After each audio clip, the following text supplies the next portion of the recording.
ನಮಸ್ಕಾರ, ಕನಸು ನ್ಯೂಸ್ಗೆ ಸ್ವಾಗತ. ಈಗ ಮುಖ್ಯಾಂಶಗಳು. ಜನಪ್ರಿಯ ಶಾಸಕರಾದಂತಹ ಗಾಲಿ ಜನಾರ್ದನ ರೆಡ್ಡಿ ಅವರ ಮೊನ್ನೆ 1ನೇ ತಾರೀಕು ಚನ್ನಬಸವೇಶ್ವರ ಸ್ವಾಮಿ ಜಾತ್ರೆಯ ದಿನದಂದು ಇಲ್ಲಿ ಬಂದು ಹೋದಂಥ ಸಂದರ್ಭದಲ್ಲಿ ಗೊತ್ತಿದೆ, ಟಿವಿ ಮುಖಾಂತರ, ಪೇಪರ್ ಮುಖಾಂತರ ಅನೇಕ ವಿಶ್ಲೇಷಣೆ ಮಾಡಿದಂಥ ಈ ಒಂದು ಸಂದರ್ಭದಲ್ಲಿ ಇವತ್ತು ಜನಪ್ರಿಯ ಶಾಸಕರು ಇವತ್ತೇನು ಗಾಲಿ ಜನಾರ್ದನ ಇವತ್ತು ಅವರ ಮನೆ ಮುಂದೆ ಮತ್ತು ಅವರ ಜಾಗದಲ್ಲಿ ಏನು ಟ್ಯಾಕ್ಸ್ ಹಾಕುವ ಮುಖಾಂತರ ಬಳ್ಳಾರಿಯ ಶಾಸಕರಾದಂಥ ನಾರಾ ಭರತ್ ರೆಡ್ಡಿ ಅವರು ಇವತ್ತೇನು ಗೂಂಡ ಪ್ರವೃತ್ತಿಯನ್ನು ಆಚರಣೆ ಮಾಡ್ತಾ ಇದ್ದಾರೆ ಮತ್ತು ಗೂಂಡ ರಾಜ್ಯವನ್ನು ಏನು ಮಾಡಲಿಕ್ಕೆ ಹೊರಟಿದ್ದಾರೆ.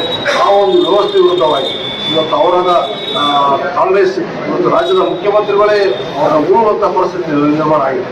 ಮೊನ್ನೆ ನಾವು ಹೋದಾಗ, ನಿನ್ನೆ ನಾವೆಲ್ಲ ಹೋಗಿದ್ವಿ ಬಳ್ಳಾರಿ ಹೋದಾಗಂಥ ಸಂದರ್ಭದಲ್ಲಿ ಇವತ್ತು ರಾತ್ರಿ 6 ಗಂಟೆಗೆ ಸ್ಟಾರ್ಟ್ ಆದಂತಹ ಇದು ಇವತ್ತು 2 ಗಂಟೆ ಆದ್ರೂ ಗಲಾಟೆ, ಇವತ್ತು ಪೆಟ್ರೋಲ್ ಬಾಂಬ್ ಹಾಕುವಂಥ ಕೆಲಸ, ಇಷ್ಟು ಆರಿಸುವಂಥ ಕೆಲಸ ಇವೆಲ್ಲ ಟಿವಿಯಲ್ಲಿ ನೋಡಿದ್ದೀರಿ.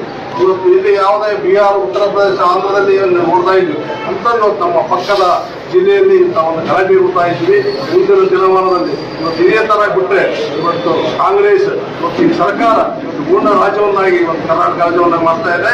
ಆ ಒಂದು ನಿಟ್ಟಿನಲ್ಲಿ ಇವತ್ತೇನು ದ್ವೇಷ ಭಾವನೆ ಅಂತ ಬೆಳಗಾವಿ ಅಧಿವೇಶನದಲ್ಲಿ ಏನು ಯಾವ ದ್ವೇಷ ಮಾಡ್ತಾರೆ ಅಂತ ನಮ್ಮ ವಿರುದ್ಧ ಮುಸುದಿಯನ್ನು ಹೊಡಿಸಿದ್ವಿ. ಇವತ್ತು ಮೊದಲನೇ ಶಾಸಕರಾಗಿ ಭರತ್ ರೆಡ್ಡಿ ಅವರು ದ್ವೇಷದ ರಾಜಕಾರಣ ಮಾಡ್ತಾ ಇದ್ದಾರೆ.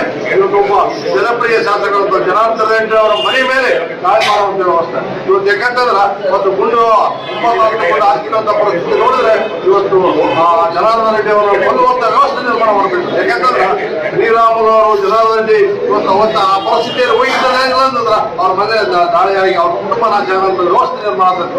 ಯಾಕಂದ್ರೆ 10 ನಿಮಿಷದಾಗ 8,000 ಕಾರ್ಯಕರ್ತರು ಇವತ್ತು ಒಗ್ಗೂಡಿ ಇವತ್ತು ಅವ್ರನ್ನ ಓಡಿಸುವಂತ ಕೆಲಸ ಮಾಡಿದೆ. ಇವತ್ತು ನಾಯಕರಿಗೆ ಈ ತರ ಆದ್ರೆ ಸಾಮಾನ್ಯ ಕಾರ್ಯಕರ್ತರ ಪರಿಸ್ಥಿತಿ ಬಳ್ಳಾರಿಯಲ್ಲಿ ಹೇಗಿದೆ ಎಂಬುದು ನಾವು ನೋಡಬೇಕಾಗಿದೆ. ಆ ಒಂದು ನಿಟ್ಟಿನಲ್ಲಿ ಇವತ್ತು ಕಾಂಗ್ರೆಸ್ ಸರ್ಕಾರ ಮತ್ತು ಕಾಂಗ್ರೆಸ್ ಮುಖ್ಯಮಂತ್ರಿಗಳು ಇವತ್ತು ಏನು ಆ ಮಸೂದೆ ತಂದಿದ್ದಾರೆ, ಇವತ್ತು ಭರತ್ ರೆಡ್ಡಿ ಅವರನ್ನ ಅರೆಸ್ಟ್ ಮಾಡುವ ಮುಖಾಂತರ ಇವತ್ತು ಆ ಮಸೂದೆಗೆ ಪ್ರಾಮುಖ್ಯತೆ ಕೊಡಬೇಕಂತೇಳಿ ಈ ಸಂದರ್ಭದಲ್ಲಿ ಇವತ್ತು ಏನು ದಾಳಿ ಮಾಡಿದಂತ ಏನು ನಾರಾ ಭರತ್ ರೆಡ್ಡಿ ಅವರು ಮತ್ತು ಆ ಕುಟುಂಬದ ವರ್ಗದವರು ಖಂಡಿಸುವ ಮುಖಾಂತರ ಬಳ್ಳಾರಿ ಜನತೆ ಏನು ಅಭಿವೃದ್ಧಿ ಮಾಡಿದ್ರು 2007 ಅಂತೇಳಿ ಇವರು ನಾಯಕರು ಹೇಳಿದ್ರು. ಇವತ್ತು ಏನಾರ ಅಭಿವೃದ್ಧಿ ಕಂಡಂತಂದ್ರೆ ಯಡಿಯೂರಪ್ಪನವರ ನೇತೃತ್ವದ ಸರ್ಕಾರದಲ್ಲಿ 2007-8 ಶ್ರೀರಾಮುಲು ಮಂತ್ರಿಗಳು, ಜನಾರ್ದನ ರೆಡ್ಡಿ ಮಂತ್ರಿಗಳು ಅಂದಿನ ಸಂದರ್ಭದಲ್ಲಿ ಇವತ್ತು ಏನು ಅಭಿವೃದ್ಧಿ ಕಂಡಿದೆ ಆ ಒಂದು ರೀತಿಯಲ್ಲಿ ಇವತ್ತು ಸಹ ಕೆಲಸ ಮಾಡ್ತಾ ಇಲ್ಲ, ಕೆಲಸ ಮಾಡಕ್ ಆಗ್ತಾ ಇಲ್ಲ. ಯಾಕೆಂದ್ರೆ ಗ್ಯಾರಂಟಿ ಇದರಲ್ಲೇ ಅವರು ಓದ್ತಾ ಇದ್ದಾರೆ. ಇವತ್ತು STPS ಅನೇಕ ಯೋಜನೆಗಳನ್ನ ಗ್ಯಾರಂಟಿ ಯೋಜನೆಗೆ ಬರ್ತಾ ಇದ್ದಾರೆ. ಆ ಒಂದು ರೀತಿಯಲ್ಲಿ ಅಭಿವೃದ್ಧಿಗೆ ಯಾವೊಬ್ಬ ಶಾಸಕರಿಗೆ ಒಂದು ಪೈಸೆ ದುಡ್ಡು ಬರ್ತಾ ಇಲ್ಲ. ಇದು ಕಾಂಗ್ರೆಸ್ ಸರ್ಕಾರ ವಿಫಲ ಆಗಿದೆ.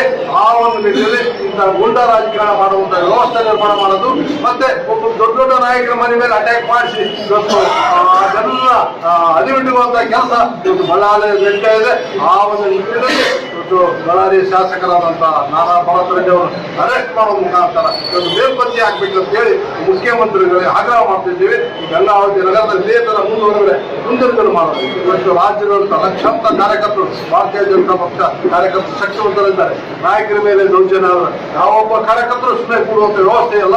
ಆ ಒಂದು ಮುಂದಿನ ದಿನಮಾನದಲ್ಲಿ ಇವತ್ತು ಶ್ರೀರಾಮುಲು ಇರ್ಬೋದು, ಜನಾರ್ದನ ರೆಡ್ಡಿ ಇರ್ಬೋದು, ಒಬ್ಬ ಕಾರ್ಯಕರ್ತರ ಮೇಲೆ ಇವತ್ತು ಮುಖಂಡರ ಮೇಲೆ ಅನ್ಯಾಯ ಆಯ್ತಂದ್ರೆ ಈ ರಾಜ್ಯದ ಹೋರಾಟವನ್ನು ನಡೆಸಿಕೊಳ್ಳುವ ವ್ಯವಸ್ಥೆ ಭಾರತೀಯ ಜನತಾ ಪಕ್ಷದಲ್ಲಿ ನಿಂತ ಇದೆ. ಆ ಒಂದು ಗಂಗಾವತಿ ಶಾಸಕರಿಗೆ ನ್ಯಾಯ ಕೊಡುವ ಮುಖಾಂತರ, ಯಾಕಂದ್ರೆ ಅವ್ರ ಮೇಲೆ ಕೇಸ್ ಮಾಡಿದ್ದಾರೆ. 3 ಕೇಸ್ ಫೈಲ್ ಆಗಿದ್ದಾರೆ. ಇವತ್ತು ಯಾಕಂತಂದ್ರೆ ನಾವು 8,000 ಮಂದಿ ಹೋಗಿ ನಾವು ಕೇಸ್ ಲಾಂಚ್ ಮಾಡೋದು ಅಂತ ಹೇಳಿದ್ರೆ ಅಲ್ಲಿನ ಇನ್ಸ್ಪೆಕ್ಟರ್ ಮತ್ತು DSP ಎಲ್ಲರೂ ಇಲ್ಲ ನಾವೇ ಬಂದು ಆ ಕೇಸ್ ತೆಗೆದುಕೊಳ್ತೀವಿ, ಬರಬಾರ್ದು ಒಂದು ಗಲಾಟೆ ಸ್ಟಾರ್ಟ್ ಆಗ್ತದೆ ಅಂತ ಹೇಳಿ ಸಾಯಂಕಾಲದಿಂದ 4 ಗಂಟೆ ಏನು ಬೇರೆ ನಮ್ಮ ರಾಜ್ಯಾಧ್ಯಕ್ಷರು ಬಂದ ಸಂದರ್ಭದಲ್ಲಿ SP ಮತ್ತು DSP ಅವರು ಸಂಬಂಧಪಟ್ಟ ಅಧಿಕಾರಿಗಳು ಬಂದು ಇವತ್ತು ಬರುವಂತ ಕೇಸ್ ಇಲ್ಲೇ ತೆಗೆದುಕೊಂಡು ಅಂತಂದು ಅವ್ರ ಮನೆಯಲ್ಲೇ ಬಂದು ಕೇಸ್ ತೆಗೆದುಕೊಂಡು ಅಂದ್ರೆ ಆ ಒಂದು ನಿಟ್ಟಿನಲ್ಲಿ ಇವತ್ತು ಬಳ್ಳಾರಿ ಜಿಲ್ಲೆ ಗೂಂಡ ರಾಜ್ಯವಾಗಿದೆ. ಇವತ್ತು ಕಾಂಗ್ರೆಸ್ ಸರ್ಕಾರ ಮುಂದಿನ ದಿನಮಾನದಲ್ಲಿ, ಯಾಕಂದ್ರೆ ಅಧಿಕಾರ ನಡೆಸಕ್ ಆಗ್ತಾ ಇಲ್ಲ, ಹಣ ಕೊಡಕ್ ಆಗ್ತಾ ಇಲ್ಲ, ಅಭಿವೃದ್ಧಿ ಮಾಡಕ್ ಆಗ್ತಾ ಇಲ್ಲ, ಯಾವೊಬ್ಬ ನಾಯಕರು ಸಮಾಧಾನ ಇಲ್ಲ, ಶಾಸಕರಿಗೆ ಸಮಾಧಾನ ಇಲ್ಲ, ಹಣ ಬರ್ತಾ ಇಲ್ಲ, ಯಾವ್ದು ಅಭಿವೃದ್ಧಿ ಆಗ್ತಾ ಇಲ್ಲ ಅನ್ನೋ ನಿಟ್ಟಿನಲ್ಲಿ ಇಂಥವೆಲ್ಲ ವ್ಯವಸ್ಥೆ ನಿರ್ಮಾಣ ಮಾಡಿಕೊಂಡು ಹೋಗ್ತಾ ಇದ್ದಾರೆ. ಆ ಒಂದು ನಿಟ್ಟಿನಲ್ಲಿ ಇವತ್ತು ಖಂಡಿಸುವಂತ ಕೆಲಸ ಎಲ್ಲರೂ ಮಾಡಬೇಕಾಗ್ತದೆ ಅಂತ. ನಮ್ಮ ಚಾನೆಲ್ಗೆ ಸಬ್ಸ್ಕ್ರೈಬ್ ಆಗಿಲ್ಲವಾದರೆ ಈಗಲೇ ಸಬ್ಸ್ಕ್ರೈಬ್ ಮಾಡಿಕೊಳ್ಳಿ. ಹಾಗೆ ಬೆಲ್ ಐಕಾನ್ ಮಾಡಿ, ಲೈಕ್ ಮಾಡಿ, ಶೇರ್ ಮಾಡಿ. ನಿಮ್ಮ ಭೇಟಿ ಮುಂದಿನ ವರದಿಯೊಂದಿಗೆ. ನೋಡ್ತಾ ಇರಿ ಕನಸು ನ್ಯೂಸ್ ಗಂಗಾವತಿ.